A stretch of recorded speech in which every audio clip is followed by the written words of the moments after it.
Hello' কি খবৰ সকলোৰে? আশা কৰোঁ সকলোৱে ভালে আছে। আজি প্ৰায় 10 দিনমানৰ পাছত মই স্কুল আহিছোঁ, কাৰণ HS আৰু SSLC এক্সাম হৈ থকাৰ কাৰণে স্কুল বন্ধ আছিল। আপোনালোকেতো জানেই মই এখন স্কুলত as a vocational trainer job কৰি আছোঁ। আৰু আজিৰ পৰা অৰ্থাৎ 1 মাৰ্চৰ পৰা ক্লাছ 6, 7, 8 আৰু 9ৰ ক্লাছ আৰম্ভ হ'ব। সেয়েহে আজিৰ পৰা স্কুল গৈ আছোঁ। বতৰটো চাওকচোন, ইমান বেছি ঠাণ্ডা পৰিছে নহয়, মই একদম জেকেট লগাই লৈছোঁ। আৰু এয়া চাওকচোন আমাৰ স্কুলৰ ফাগুনীজনী।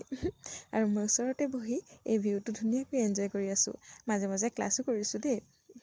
আজি যিহেতু স্কুলত লাঞ্চ কৰা নহ'ল, সেইকাৰণে আহোঁতে মই বাহিৰতে একেবাৰে ভাত খাই আহিছোঁ। কাৰণ 3:30 বজাত ছুটি হোৱাৰ পিছত ৰুমত আহি ভাত বনাই খোৱাৰ ধৈৰ্য মোৰ একেবাৰেই নাথাকে জানেনে। আৰু এই টিকলাটো চাওকচোন আমাৰ দেই, ইমান যে জল্দি ডাঙৰ হৈছে নহয়। বাৰু ভিডিঅ'টো আজিলৈ ইমানতে সামৰিছোঁ। যদিহে ভাল লাগে চেনেলটো প্লিজ ছাবস্ক্ৰাইব কৰি দিব, আৰু যদি ফেচবুকত চাই আছে পেজটো ফ'ল' কৰি দিব। বাই।